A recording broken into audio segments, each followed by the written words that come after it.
Et bonjour à toutes, bonjour à tous, bienvenue dans votre nouvel épisode de The Trick Play consacré au retour sur les deux demi-finales de College Football. Aujourd'hui, pour m'accompagner, et c'est forcément l'homme le plus heureux du podcast, c'est Gus. Salut Gus. Et de loin, salut Baptiste, salut à tous. Toi, tu as passé une très bonne soirée dans la nuit de jeudi à vendredi, on y reviendra bien évidemment. Avec moi aussi, Maxence. Salut Maxence. Salut tout le monde. Salut. Et en dernier, on a Robin qui est beaucoup plus triste parce qu'il aurait tellement aimé être là, mais malheureusement, les dieux du college football en ont décidé autrement. Salut Rob, j'espère que ça va quand même. Bonjour à tous quand même. Les dieux, Jeremiah Smith. Ouais, c'est ça, Décidé. Jeremiah Smith, il a quand même décidé pas mal de choses. Ouais, donc on a peu vu hier soir d'ailleurs, on va y revenir bien évidemment. Les gars, je vous propose de commencer par le premier match qui a eu lieu dans la nuit de jeudi à vendredi. C'était Notre-Dame Penn State du côté de Miami dans l'Orange Bowl. Victoire du Fighting Irish dans un match au cordeau. Je pense, Gus, que tu as dû perdre 15 ans d'espérance de vie. Ton rythme cardiaque a dû monter à 200 à de nombreux moments dans le match.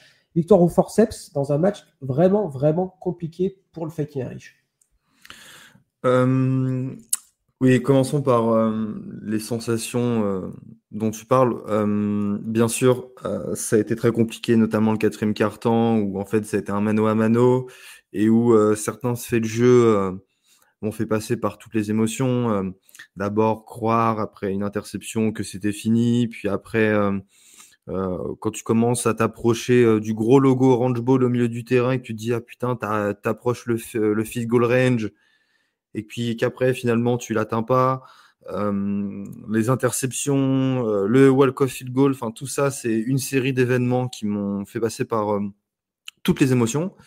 Pour revenir au match, ça a été compliqué, évidemment, surtout sur cette première mi-temps, parce que cette rencontre très simplement se découpe en deux parties, une première et une seconde mi-temps. Je pense que c'est une analyse qui se prête plutôt bien à cette rencontre où la première mi-temps a été outrageusement dominée par Penn State, quoique les Nittany Lions finissent ce premier acte sur le score de 10-3. Je parle de domination outrageuse parce que ça s'est vraiment vu au sol. Penn State a marché sur la ligne défensive dépeuplée de Notre-Dame, 5,4 yards par portée, là où Notre-Dame était à 1,2 yards par portée, pour une équipe qui, sur la saison, était en moyenne à 6 yards au niveau du jeu à la course. Voilà, Penn State termine cette première mi-temps avec 143 yards à la course. Et on verra qu'après, ça ne sera pas le cas sur la seconde mi-temps. Mais globalement, une première mi-temps qui a été très compliquée pour Notre-Dame et très réussie pour Penn State. Je pense que pour tous les gens qui ont regardé le match, et on l'a bien vu avec les analystes, notamment sur les chaînes de télévision, on se demandait comment Penn State pouvait perdre ce match avec une telle domination physique sur les deux lignes. Et je pense pas que vous allez me contredire là-dessus, tant ça a été une domination totale. Le problème, c'est qu'au football, il y a deux mi-temps et que le vainqueur n'est pas déclaré au bout des 30 premières minutes, mais au bout des 30 suivantes, parce que la deuxième mi-temps, en fait, a été dominée par Notre-Dame. Alors, on pourrait parler des ajustements qui ont été opérés, mais je pense que c'est plus important de vous citer quelques statistiques pour prouver ce que j'avance. Notre-Dame, sur la deuxième mi-temps, a inscrit 27 points. Bon, je compte le field goal de toute fin de première mi-temps. Penn State 14, donc 27-14. En yards, 313 yards contre 149. 18 first down contre 8 first down. 101 yards à la course contre 61 yards à la course pour Penn State. Notre-Dame a dominé la seconde mi-temps. Alors, je parlais du jeu à la course de Penn State sur la première mi-temps. Quand tu cours seulement que pour 61 yards sur le second acte, on peut se poser des questions. Alors, il y a deux angles d'analyse. Le premier, c'est de se dire que Penn State a arrêté de courir, ce qui n'est pas le cas parce que sur le troisième quart-temps, Penn State n'a couru que pour 5 yards. Alors, ça a été évidemment mieux sur le quatrième. Et la seconde analyse, c'est de dire que c'est Notre-Dame justement qui a arrêté le jeu à la course des Nittany Lions et qui a obligé Drew Allard à lancer les ballons.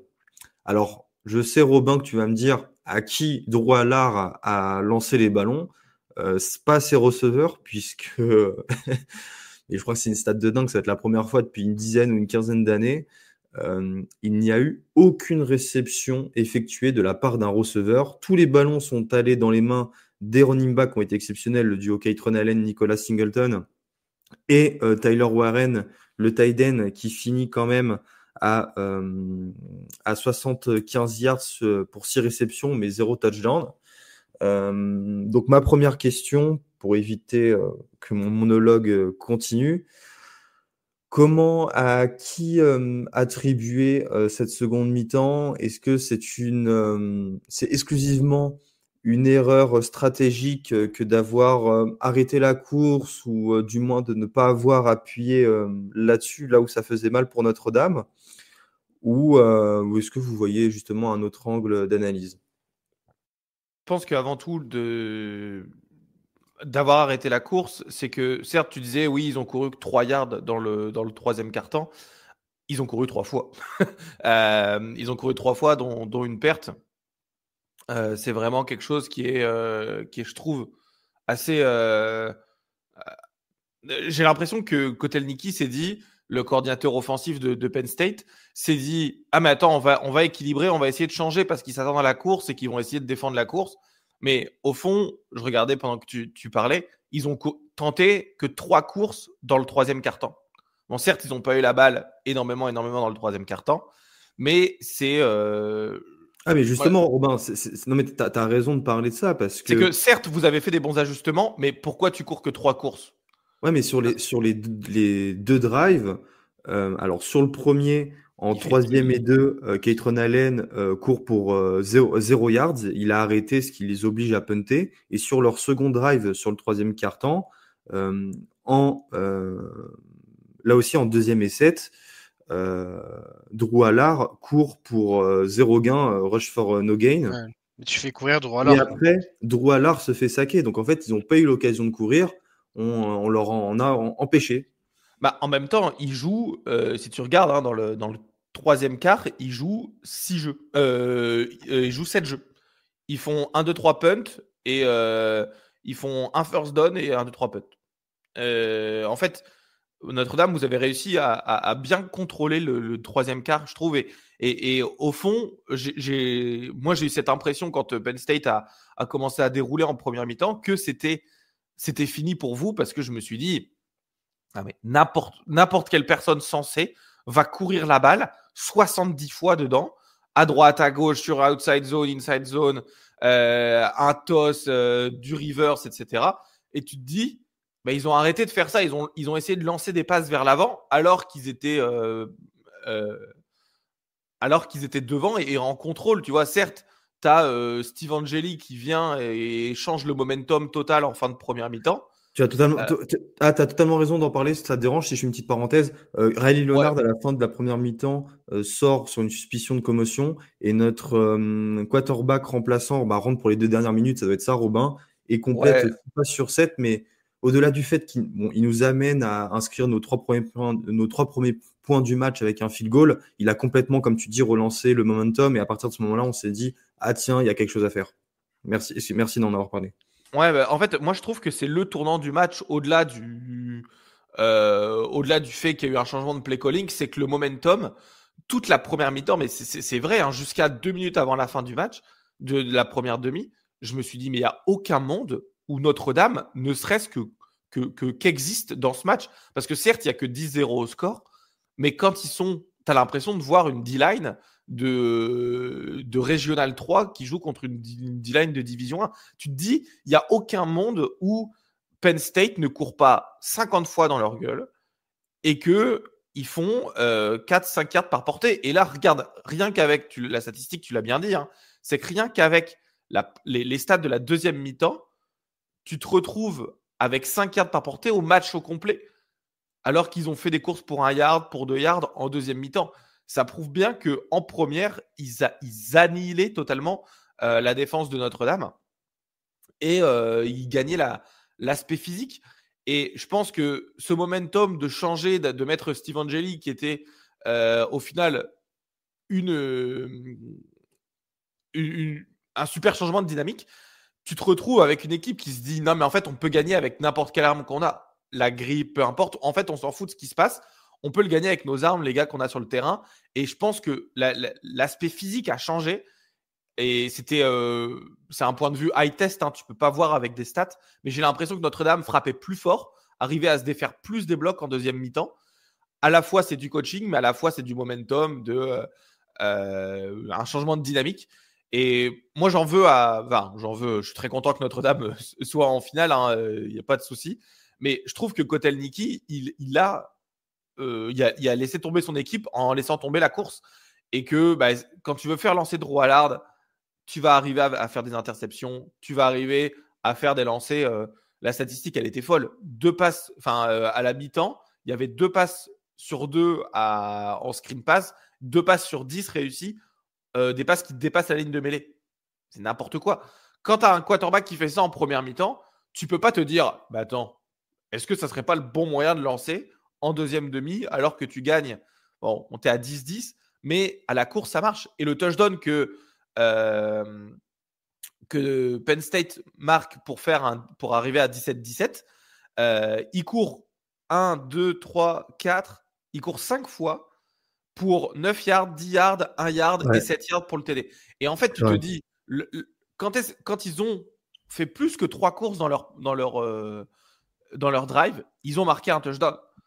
Et le touchdown qu'ils remarquent après, ils font une course, une deuxième course, une troisième course, une quatrième course. Donc, quand tu cours en deuxième demi, tu marques 2 touchdowns.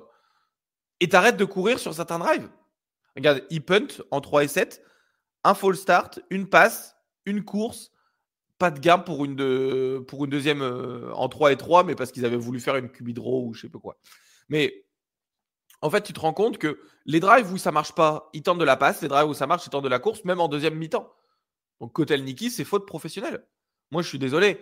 Tu as une équipe qui a une dynamique hyper physique en première mi-temps qui arrive à faire tout ce qu'il veut à la course. Et d'un coup, tu te dis, non, je vais lancer la passe. Faute professionnelle. On peut en dire ce qu'on veut.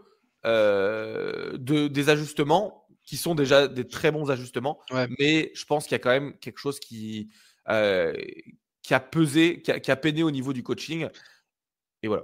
T'as l'impression que Notre-Dame s'est très bien ajusté et que Penn State a tout de suite abandonné. Ils n'ont même pas essayé quand même d'aller les chercher encore sur leurs ajustements. Et puis le problème du jeu de passe de Penn State, c'est que ça passe que par un seul homme. Drew Allard, il ne regarde que Tyler Warren. Donc à partir de là, quand tu sais que ça va être que de la passe, tu locks sur Warren et déjà il y a moins d'options pour Allard parce que le dernier touchdown il le marque, mais il y a quand même une interception qui est sur de Drew Allard qui est annulée à cause c'est une passe interférence je crois, mais il lance carrément en triple coverage sur Tyler Warren. Enfin tu voyais que Drew Allard c'était compliqué, les lectures de passes et tout, il en avait qu'une seule. Il faut croire que ça a été un bon choix puisque les arbitres lui ont donné le flag. Donc, oui, mais c'était quand même symptomatique du problème que Allard a eu tout au long de la saison. Ça, c'était à la fois risible et provocateur parce que ça m'énerve un petit peu les flags lancés sur les passes complètement sous-calibrées, quoi. Il est en triple coverage en plus Warren sur cette action. Et bon, heureusement pour Penn State, l'interception avait été annulée parce qu'il y a je crois que c'est Schuler qui pousse Allard, qui pousse Warren. Mais ouais. Et après, je rejoins Rob sur la mauvaise utilisation du jeu de course. Quand tu as un duo comme Singleton et Allen, on les a quasiment pas vus en seconde mi-temps. Il aurait fallu forcer un peu plus avec eux parce que le jeu de passe a mené nulle part. Et après, côté Notre-Dame, c'est sûr qu'on a trouvé un autre Notre-Dame en attaque en deuxième mi-temps qui a trouvé des solutions. Jeremiah Love, le touchdown qu'il envoie là. Justement, j'allais en venir. Notre-Dame, en début de quatrième quart-temps, passe devant 17-10 grâce au touchdown dont tu parles de Jeremiah Love. Quelle énergie! Quelle énergie là-dessus, quand tu le vois passer au milieu de la défense, arriver à s'arracher. Enfin, tu voyais qu'il y avait, comme tu disais, Ça se Steve dur, Angeli. ça se dur.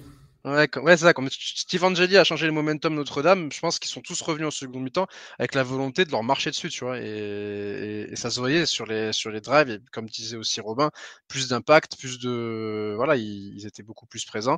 Et puis, le dernier touchdown de Jaden Greathouse là.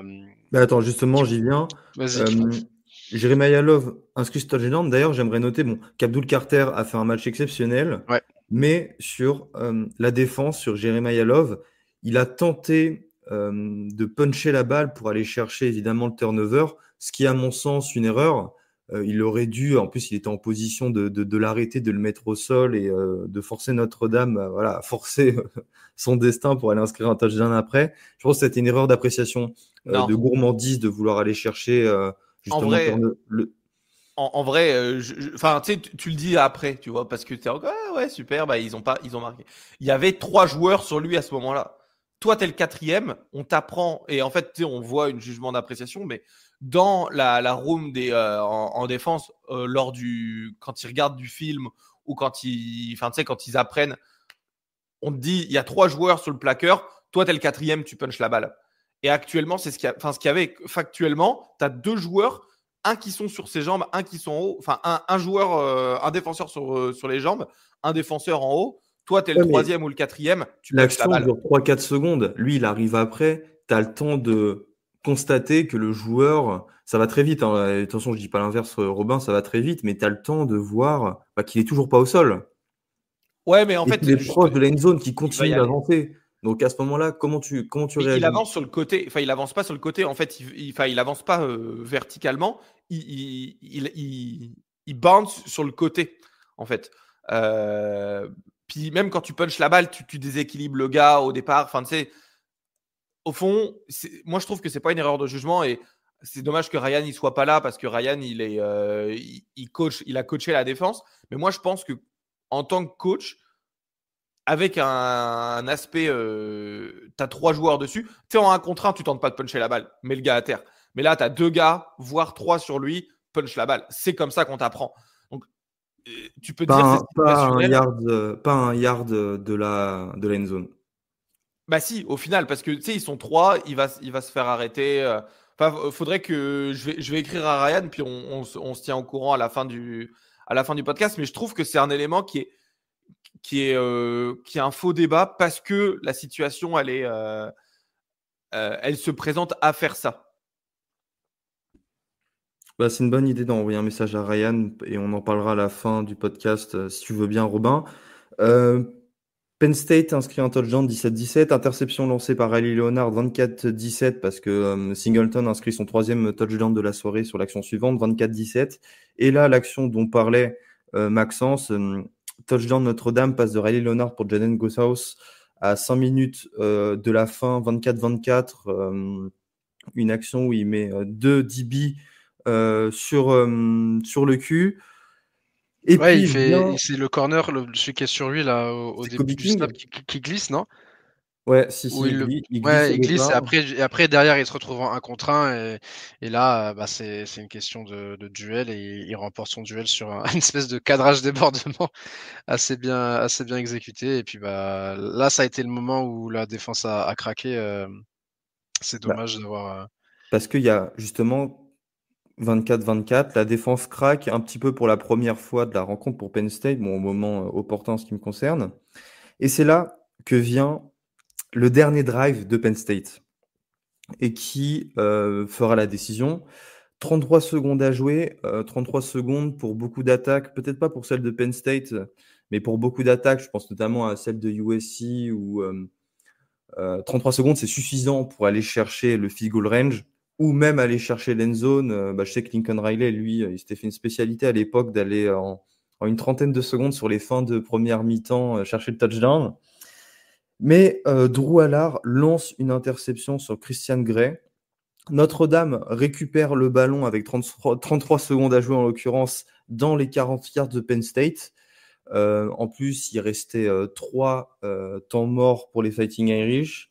ce qui a permis à Riley Leonard et au running back d'avancer la balle pour mettre notre kicker dans une meilleure position et de mettre le field goal de la gagne. Bon, le field goal de la gagne, c'est pas tout à fait vrai parce qu'après, il a resté un jeu à Penn State pour essayer de l'emporter. Victoire 27-24. Peut-être s'arrêter vite fait sur ce field goal. Alors, bon, déjà, du point de vue de Notre-Dame, qui est assez drôle parce que Mitch Jeter, notre kicker qui a été catastrophique toute la saison, bon, à cause d'une blessure notamment, a inscrit encore un field goal, son 7e sur 8 durant ses playoffs. Mais j'ai trouvé une statistique que j'ai eu du mal à comprendre. Dans l'histoire des college football playoffs, au 4e quart-temps, il y a eu aucun field goal de réussi sur 4 tentatives. Mais c'est pas ouf comme statistique. D'un côté, ça fait peur parce qu'on se dit, attends, comment ça, dans les college football playoffs, il y a eu seulement 4 field goals tentés dans le 4e quart-temps. Ça devrait nous alerter sur le nombre de blowouts qu'il y a eu durant ces 10 années. En demi-finale. Pardon ? En demi-finale. T'es sûr que c'est pas dans les playoffs à 12 ? Ah, mais c'est depuis 2014. C'est depuis 2014. CFP History.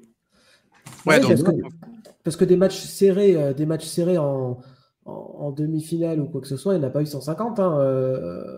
j'ai le Ohio State Georgia qui se joue sur un field goal raté il y a 2 ans de ça. T'as le Georgia Oklahoma de 2016, mais c'est un blowout, enfin c'est un shutout où t'as que des TD et pas de field goal quoi finalement. Et ça finit en overtime. Et ça doit pas compter les matchs du premier tour et des quarts de finale, puisque il y a eu notamment dans le Arizona State Texas, il y a eu des field goals qui ont été tentés et qui ont été loupés par Brett Auburn notamment. C'est peut-être cela, les 4 loupés, il y a peut-être les 2 de Brett Auburn. Mais c'est vrai que pareil, le TCU Michigan, c'était un shootout aussi, il n'y a pas eu trop de field goals tentés. Ah ouais. Non mais vous trouvez pas ça dingue ? 0 sur 4. Quand même, c'est pas étonnant dans le sens où on sait que les college kickers sont pas forcément. 3 matchs à chaque fois. Les college kickers sont pas toujours les plus précis, surtout quand il y a de la distance. Ouais, mais là, le problème, c'est pas le 0 sur 4, le problème, c'est le 4. Parce que les coachs préfèrent finir le match sur un TD plutôt que d'égaliser ou juste de mettre 3 points en laissant la possession derrière à l'adversaire. Enfin, tu vois, peut-être qu'il y a ça aussi qui rentre en compte. Plus les scénarios dans certaines demi-finales où en fait le match était déjà largué depuis 2 cartons. D'accord. Mais ouais, écoute, ça c'est de la. Ça, dans un trivia, c'est la question en or, ça.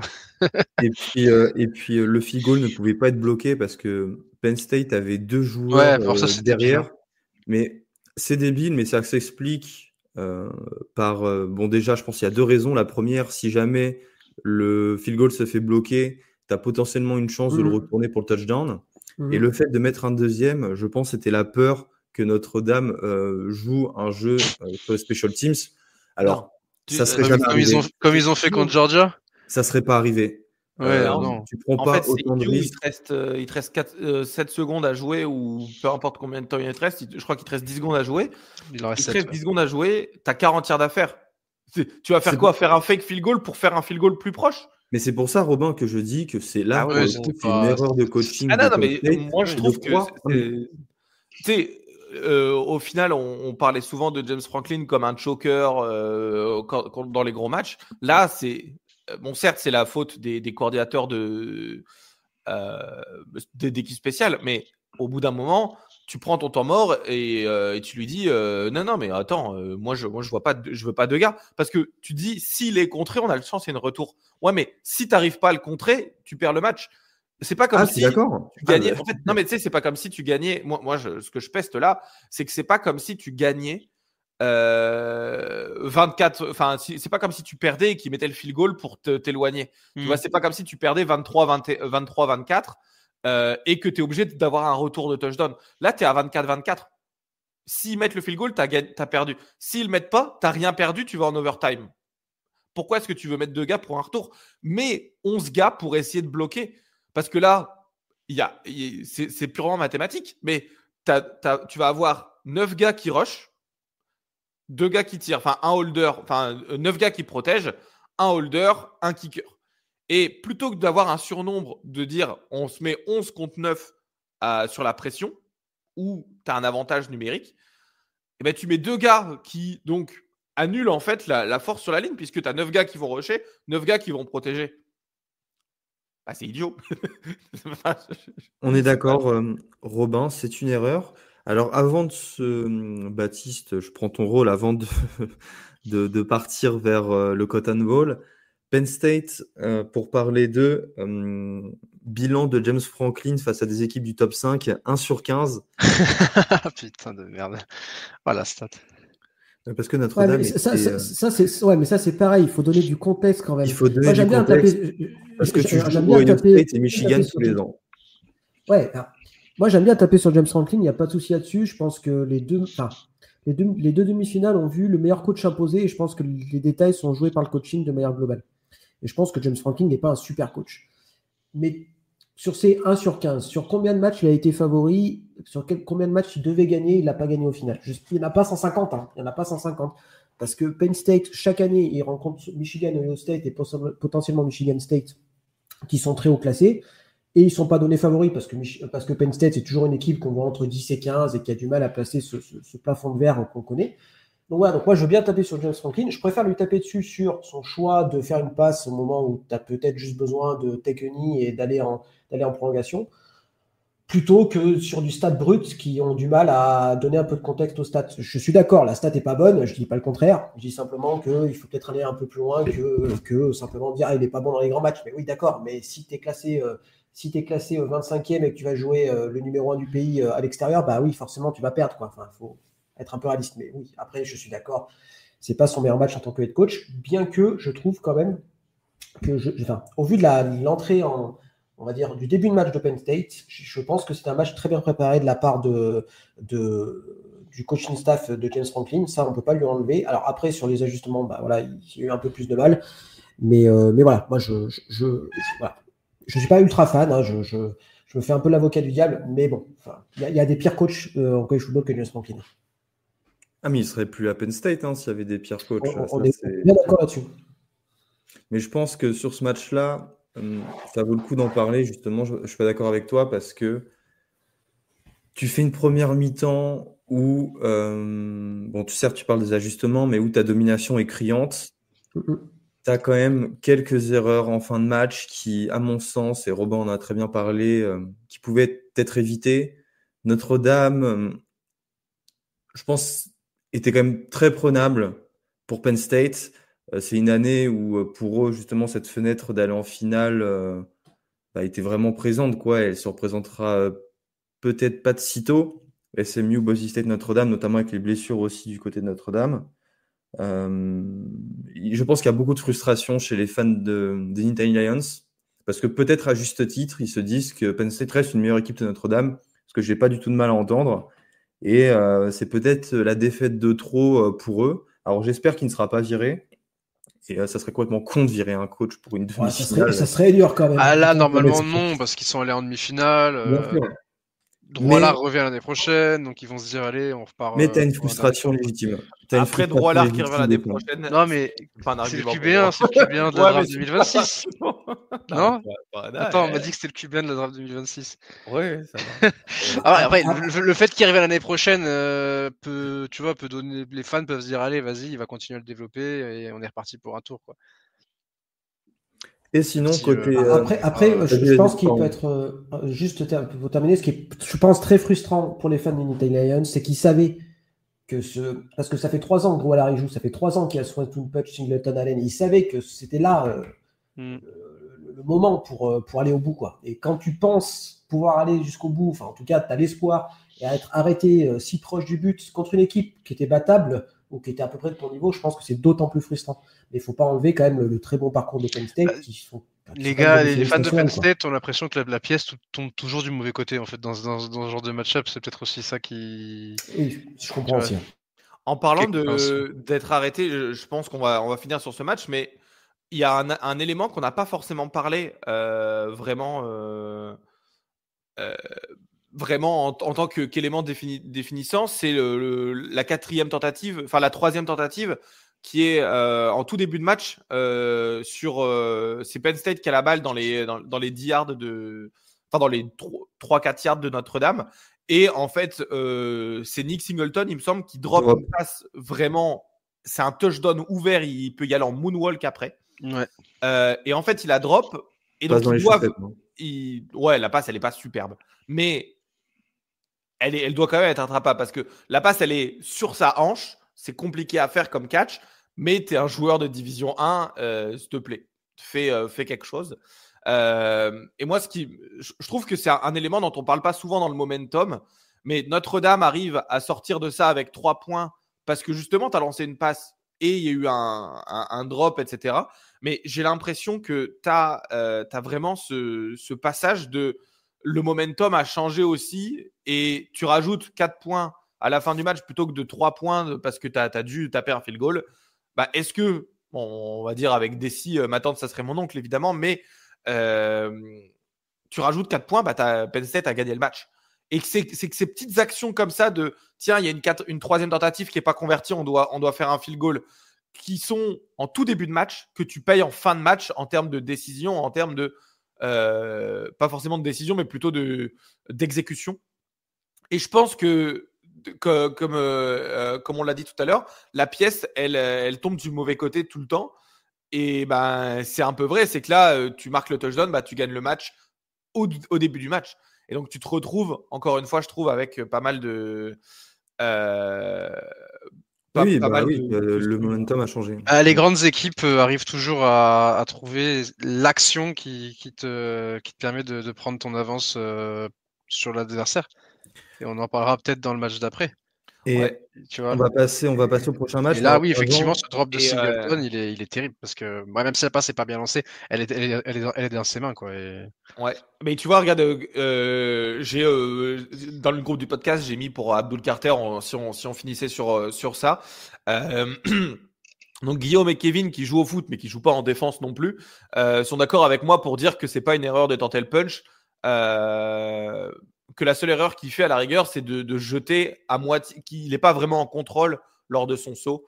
Que c'est pas la meilleure manière de faire un punch parce qu'il n'arrive pas en contrôle, mais que le punch est justifiable et que voilà, personne va te, enfin tout le monde l'aurait un peu encensé s'il avait réussi à puncher la balle à 1 yard, un peu comme ce qu'ils avaient fait notamment les Ravens, les Chiefs avec les Ravens avec Zay Flowers l'année dernière, où le défenseur punch la balle plutôt que de sécuriser le plaquage et il gagne le match. Donc voilà, mais on n'a pas eu encore la réponse de Ryan, mais merci à Guillaume et Kevin du coup pour la réponse en direct. Ouais. Les consultants dans la rédac. On termine juste sur ça, les gars. Depuis la défaite face à Northern Illinois, Notre-Dame est à 13 victoires et 0 défaites. 5 victoires à 0 contre la SEC, 3-0 contre la Big Ten et 2-0 contre la SEC. 6 victoires contre un membre du top 25 et 7 si on ajoute Texas A&M avant Northern Illinois. 3 matchs de playoff gagnés, 2 bowls du Nouvel An gagnés alors que depuis 1993 qu'on n'en avait pas gagné. Sugar et Orange Bowl. Bienvenue en 2024 où tu peux gagner 2 bowls en une année. Ça, c'est entre 1900, ouais, mais ça c'est n'importe quoi. Ouais, ça, bon, entre 1999 et 2021, 3 victoires pour Notre-Dame contre des équipes du top 5. Et depuis que Marcus Freeman est arrivé en 2022, c'est 3 victoires aussi contre des membres du top 25. Je regrette pas du tout d'avoir Marcus Freeman à la tête de Notre-Dame. On va passer au match. Finalement, cette défaite contre Northern Illinois peut-être servi, tu vois, pour la suite de la saison. Elle a servi. D'ailleurs, au-delà de l'électrochoc d'avoir perdu et d'une remise en question, je sais pas si vous avez vu le coach de Northern Illinois, il avait proposé d'appeler Marcus Freeman pour dire comment on a réussi à te battre et lui donner les clés. Et je trouve que cette entraide, je pense que ça a vraiment passé l'échange, hein, mais que cette entraide, elle ait eu lieu, c'était vraiment, moi je trouve c'est vraiment à la fois sympathique, mais à la fois ça prouve à quel point ça se trouve toi t'étais pas au courant de tes propres défauts et que un coach t'a aidé. Je pense qu'il mérite la bague si jamais ils l'ont à la fin. C'est une ouverture d'esprit très très louable de la part de Marcus Freeman d'accepter, tu vois, d'accepter ce retour. Et du coach de Northern Illinois aussi, tu vois, le coach de Northern Illinois qu'il le fasse, enfin qu'il lui dise. Je trouve que c'est aussi ils savent qu'ils vont pas se rejouer, ils savent que voilà. Et moi, je trouve que c'est vraiment bien de la part des deux coachs et que ça redonne un peu d'espoir dans l'humanité. C'est une belle remise en question, tu vois, tu as perdu, bah, tu acceptes aussi de te remettre en question en écoutant ce que l'autre a à te dire. Et bon, bien sûr, tout n'est pas dû à ça, hein, bien sûr, mais ça, c'est assez positif, tu vois. Je trouve que c'est quand même un signe positif sur la personne qu'est Marcus Freeman, tu vois. Et également le coach de Northern Illinois, dont j'ai perdu le nom, qui est un ancien, Thomas Hammock. ouais, voilà, ancien linebacker. Il me semble, c'est un ancien joueur défensif. Pardon? Non, je dis, c'est un ancien joueur défensif. Ah, peut-être, oui. Linebacker, pas sûr, mais bon, bref. Bref, passons les amis au Cotton Bowl. Cotton Bowl, alors moi je vais pas vous mentir, je dormais dans la nuit dernière, je devais me remettre de l'Orange Bowl entre Notre-Dame et Penn State, donc j'ai pas regardé le match, mais j'ai C'est regardé pas le du tout, résumé. pardon, c'est pas du tout un ancien joueur défensif, c'est un ancien running back. Et Ohio State, ouais. Ohio State a battu Texas sur le score de 28-14 pour s'offrir une place en finale nationale face à Notre-Dame, match qui aura lieu le 20 janvier, donc dans la nuit du lundi au mardi à 1h30 du matin, donc en réalité le 21 janvier pour nous. Par où commencer? Victoire méritée d'Ohio State d'abord? Oui. Bah, je sais pas si... En fait, c'est dur à dire parce que c'est dur à c'était dire, vraiment mais un c'est combat d'infirmes. En fait, ouais, je voilà. me dis, c'est deux meilleures équipes du college football et elles proposaient jusque dans les dernières semaines des jeux, enfin Ohio State surtout, proposait une qualité de jeu énormissime. Et elle se retrouve, désolé du terme, c'était un combat d'infirmes. Hein, c'était le 7-0. Des fois, il y a des 7-0 défensifs, c'est super beau. Mais là, ça avait des flags de partout. C'était haché. C'était des passes qui arrivent pas, qui se connectent pas, qui sont 3 yards au-dessus du receveur, des holdings, tous les sens. Et je trouvais que c'était c'était un 28-14 qui n'a pas l'impression d'être un 28-14. J'ai spoilé un peu le score, mais en fait, moi, cette impression-là, avant de parler des faits du match, j'ai trouvé que visuellement, qu'est-ce que c'était pauvre. Ça proposait pas un super spectacle. C'était serré, mais c'était serré parce que c'était du CCT football, tu vois.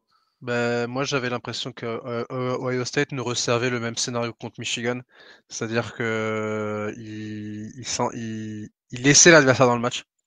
Ils ont laissé l'adversaire dans le match. Il y a leur deuxième ou troisième drive où Anderson s'énerve sur un défenseur de Texas qui les fait reculer derrière, ça tue complètement le drive. Il y a eu plein de flags comme ça qui ont tué les drives offensifs. Et ouais, Ohio State, je sais plus qui disait, mais je suis d'accord avec ce qui c'est qui avait dit, mais le pire ennemi d'Ohio State, c'est Ohio State eux-mêmes. Et dans ce match-là, c'était criant comment ils ont donné des cadeaux à Texas pour les permettre de rester dans le match. Et heureusement qu'il y a eu des actions, des coups d'éclat et des actions, je veux dire clutch, oui, clutch.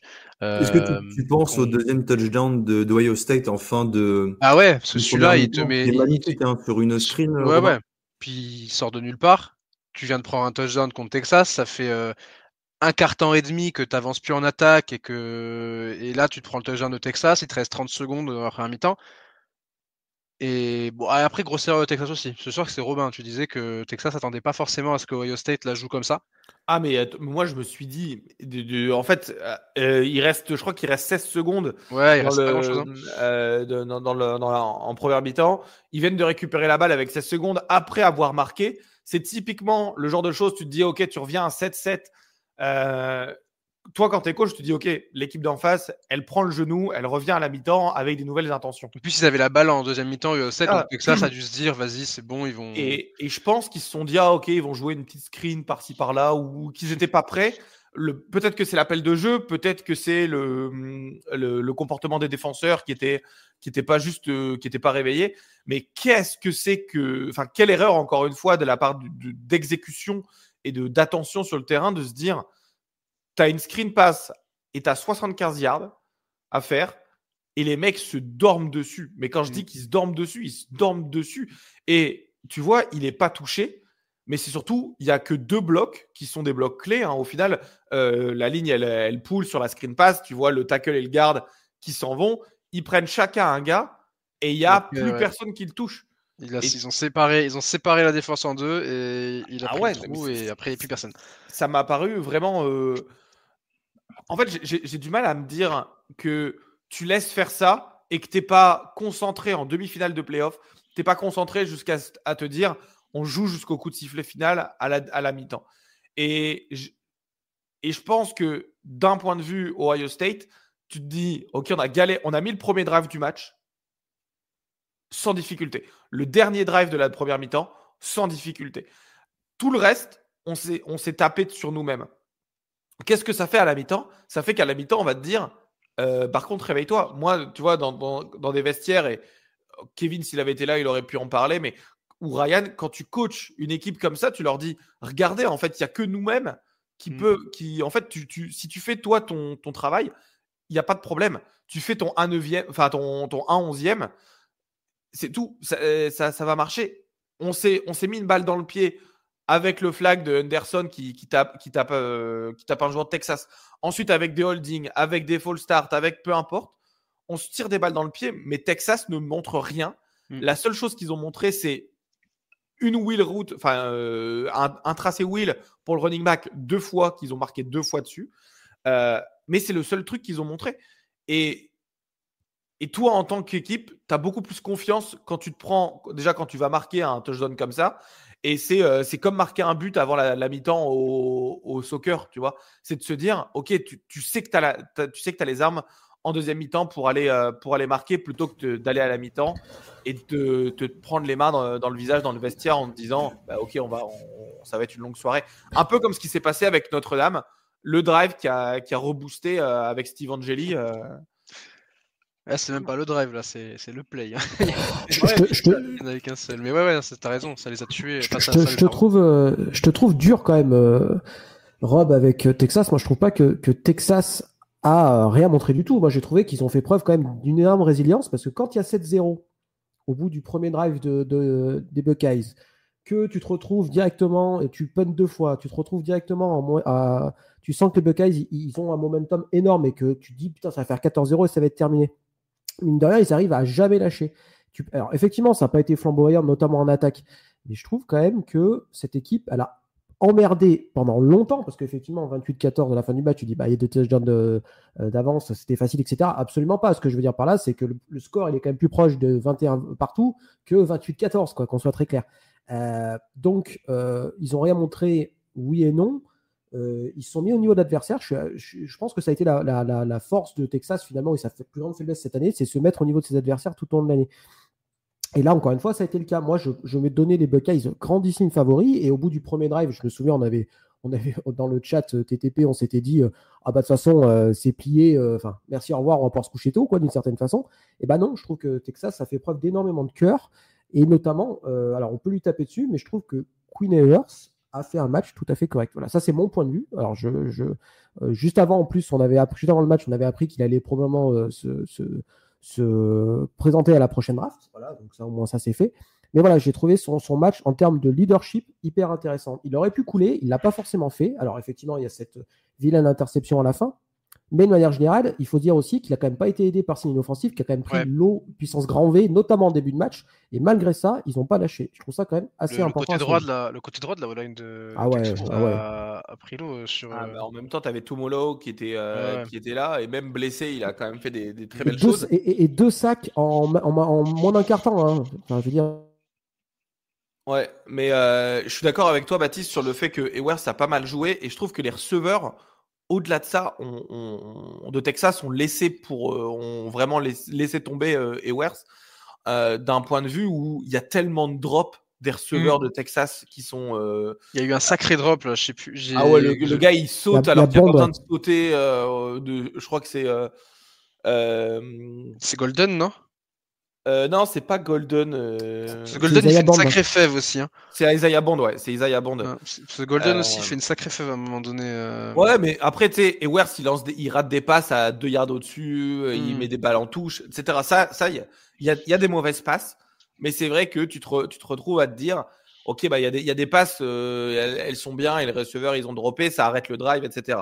Mais je trouvais que Texas, la défense d'Ohio State, comme à son habitude, est une des meilleures défenses du pays. Et Baptiste, depuis des mois et des mois le répète que Jim Knowles, c'est le meilleur coordinateur défensif du pays. En red zone, très bien d'accord. Effrayant. La défense de Ohio State en red zone, c'est... Puis la pression qu'ils arrivent à mettre, en fait, ils jouent une sorte de 3-3-5, 4-3-4. Enfin, en fait, ils jouent vraiment une défense où ils arrivent à rusher le passeur tout en ayant plein de mecs en coverage qui font que tout le monde, en fait, toi, tu te dis, ok, s'il y a de la pression, t'as l'impression ils ont un défenseur de plus sur le terrain. Ouais, c'est ça. Mais c'est vraiment ça parce que tu te dis, si tu as la pression, ça veut dire qu'il y aura des tracés qui seront libérés parce que il y a un gars en plus. Et en fait, tu te rends compte que non, il rush à 4 et qu'il n'y a aucun tracé de libre. Donc, soit tu as du temps pour lancer, mais en fait, tu n'as pas de place. Soit tu n'as pas de temps pour lancer et tu as de la place. Mais là, au Ohio State, tu arrives très bien à le faire où tu n'as pas le temps pour lancer et tu n'as pas de place non plus. Et c'est extrêmement dur. On l'a vu, Oregon, qui était une des meilleures attaques du pays cette année, a pas existé une seconde contre Ohio State. Et Texas a un peu plus existé grâce notamment à des très bons jeux assez séparés. Donc, des fois, ça marchait pas. Puis hop, tu prends 15 yards. Ah, là, tu vas marquer un touchdown sur un wheel du running back. Ah, tu vas remarquer un autre touchdown sur un wheel du running back. Jalen Blue qui marque deux touchdowns dans la réception. Et tu te dis, ah, ok, en fait, tu as l'impression que ça débloque, mais au fond, tu te dis, il n'y a pas eu super énormément de solutions pour leur jeu de course n'a jamais réussi à se développer aussi. Ça n'a pas marché. Donc c'est dur. Quand ton jeu de course ne fonctionne pas, on sait, c'est dur après de développer ton jeu de passe. Il y a eu beaucoup de. On a eu deux très bonnes défenses. La défense de Texas aussi, on va en parler. Ils ont mis Jeremiah Smith en prison sur ce match-là. On l'a pas vu le freshman. Alors du coup, ça a profité à Carnell Tate et Emeka Egbuka, surtout au début de match pour Egbuka d'ailleurs, qui a été très utilisé comme d'habitude dans sa position de slot.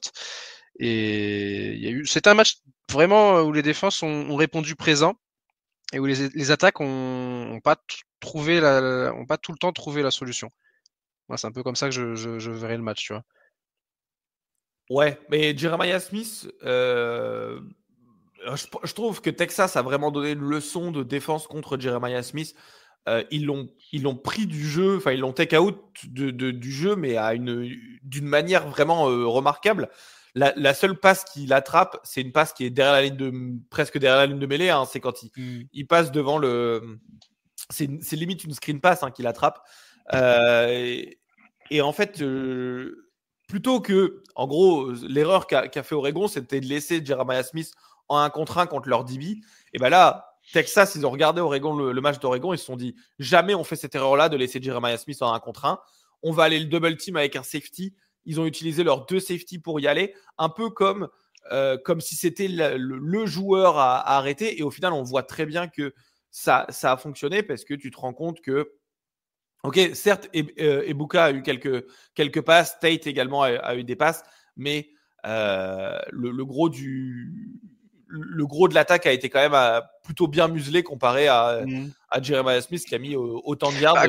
Quand tu vois les statistiques offensives, Ohio State et Texas sont à moins de 100 yards à la course tous les deux, et ils sont à 289 et 282 à la réception.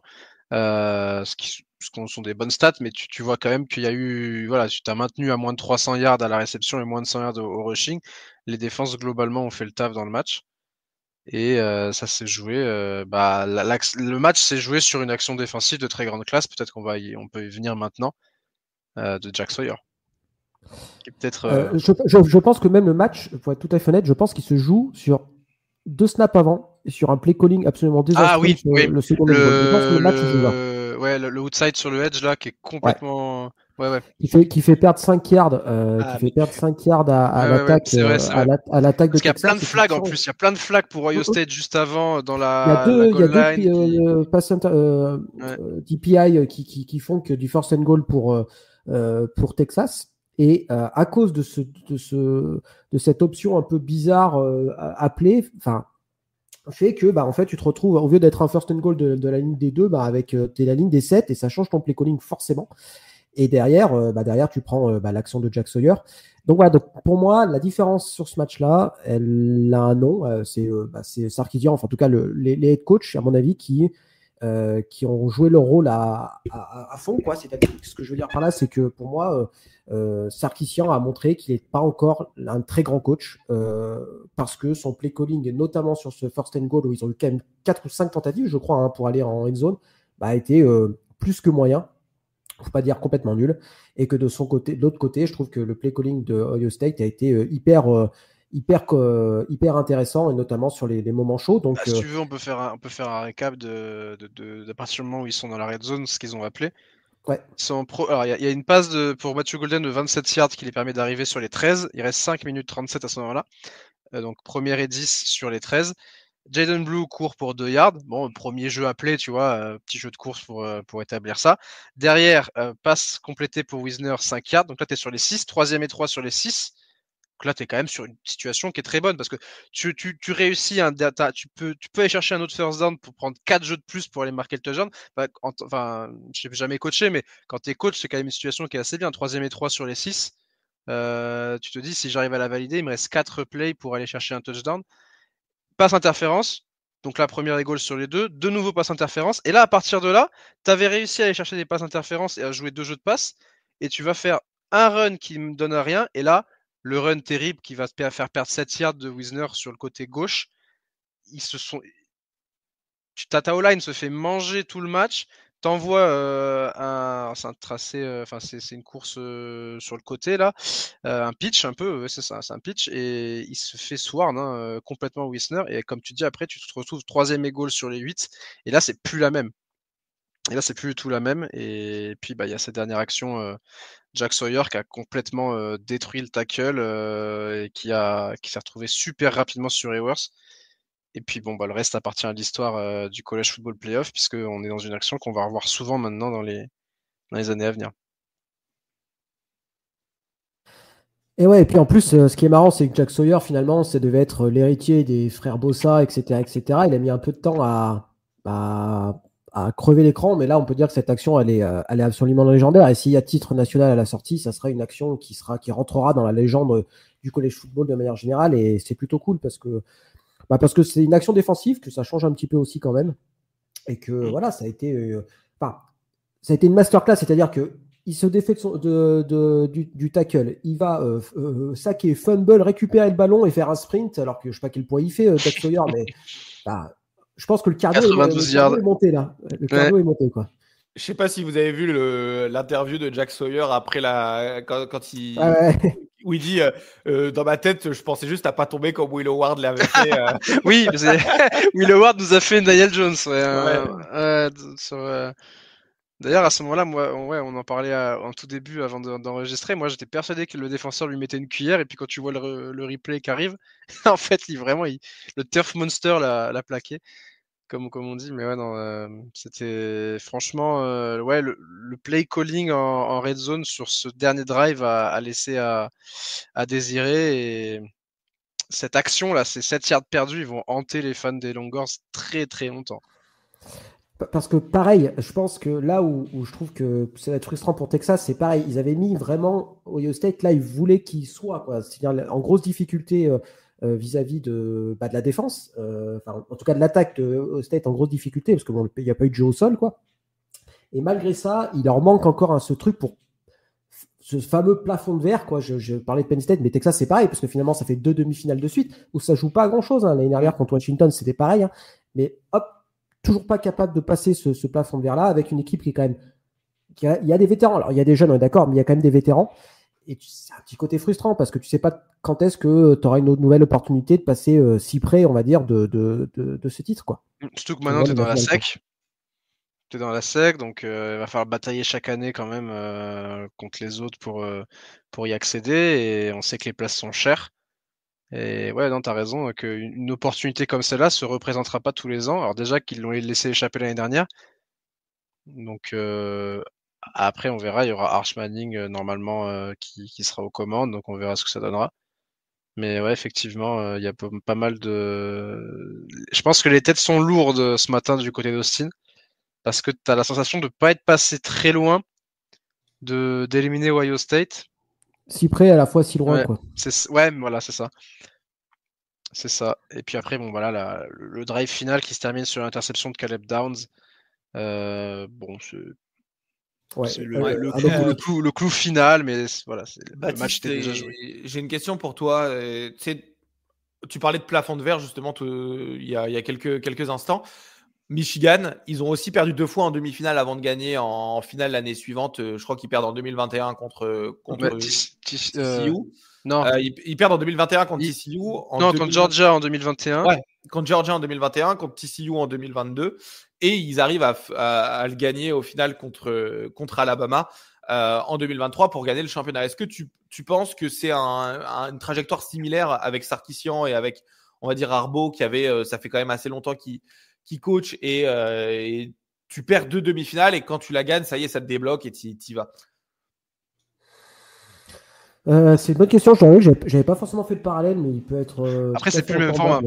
Parce que maintenant, il va falloir gagner plus de matchs avant d'arriver en demi-finale déjà. C'est plus le même format et et puis le Michigan de l'année dernière était quand même ultra dominant. Voilà, à voir aussi.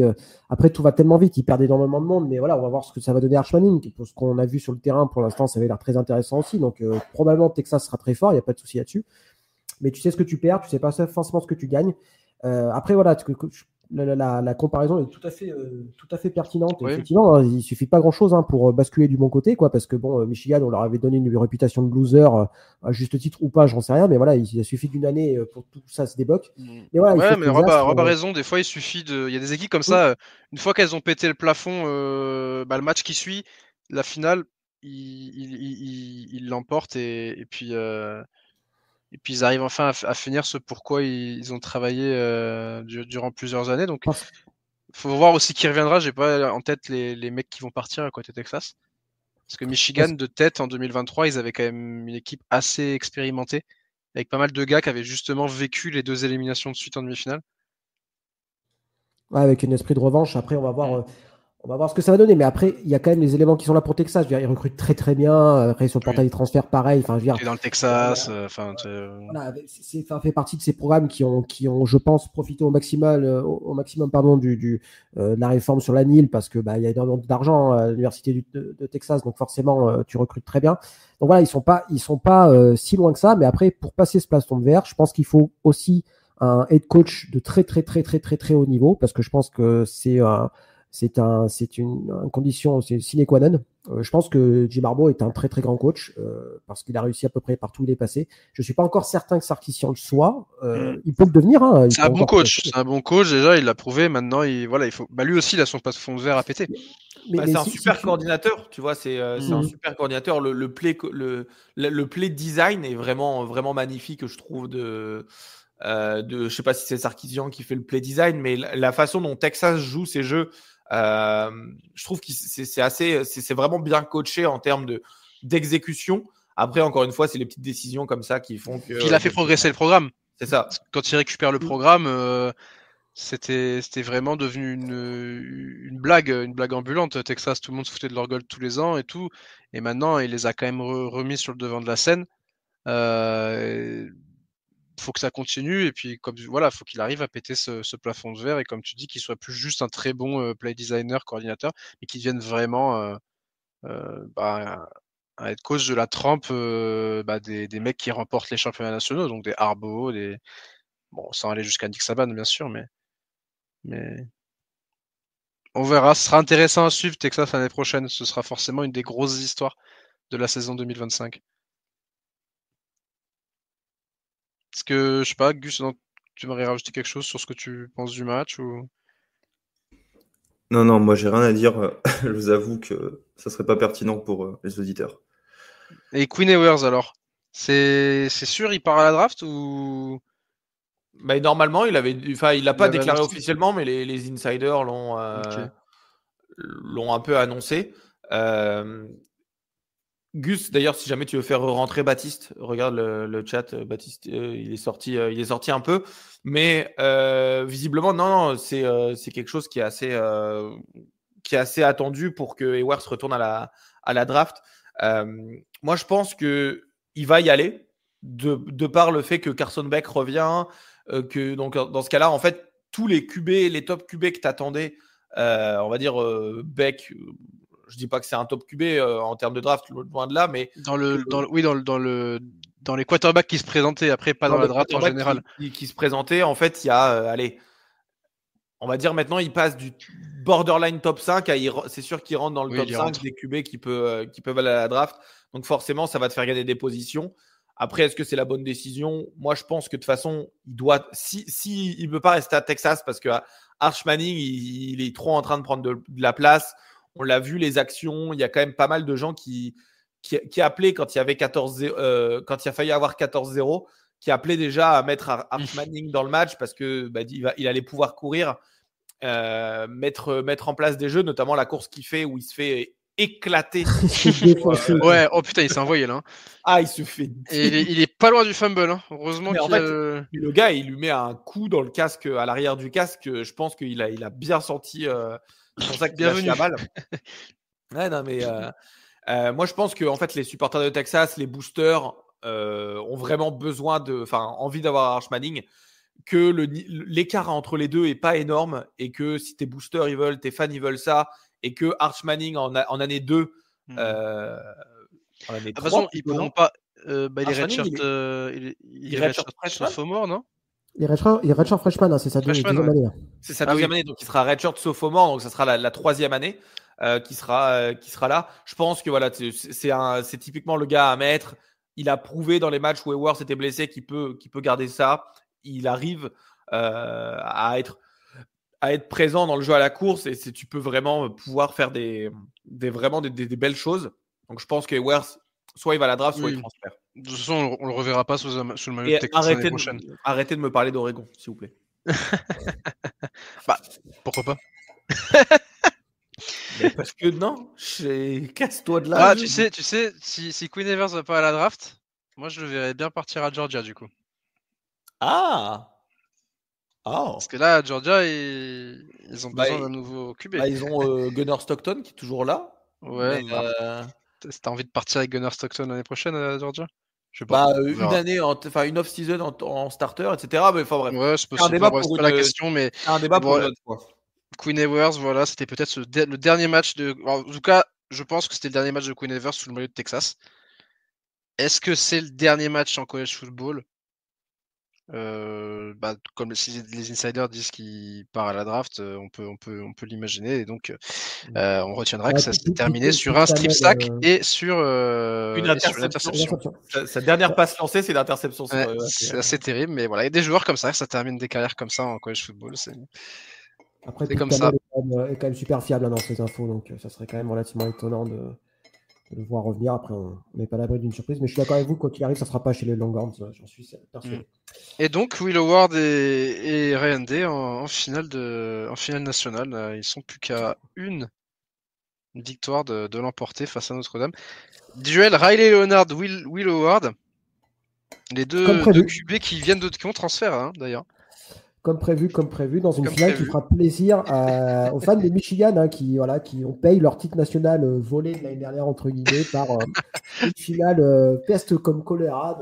Donc, bien évidemment, ils doivent être ravis, sachant très rapidement que les Buckeyes sont favoris pour Vegas de 8,5 points, un spread assez élevé, mais je ne suis pas vraiment étonné parce que Gus est d'accord, il y a quand même pas mal de blessés du côté de Notre-Dame et que ça va forcément jouer. Mais on y reviendra bien évidemment dans l'épisode preview de la finale.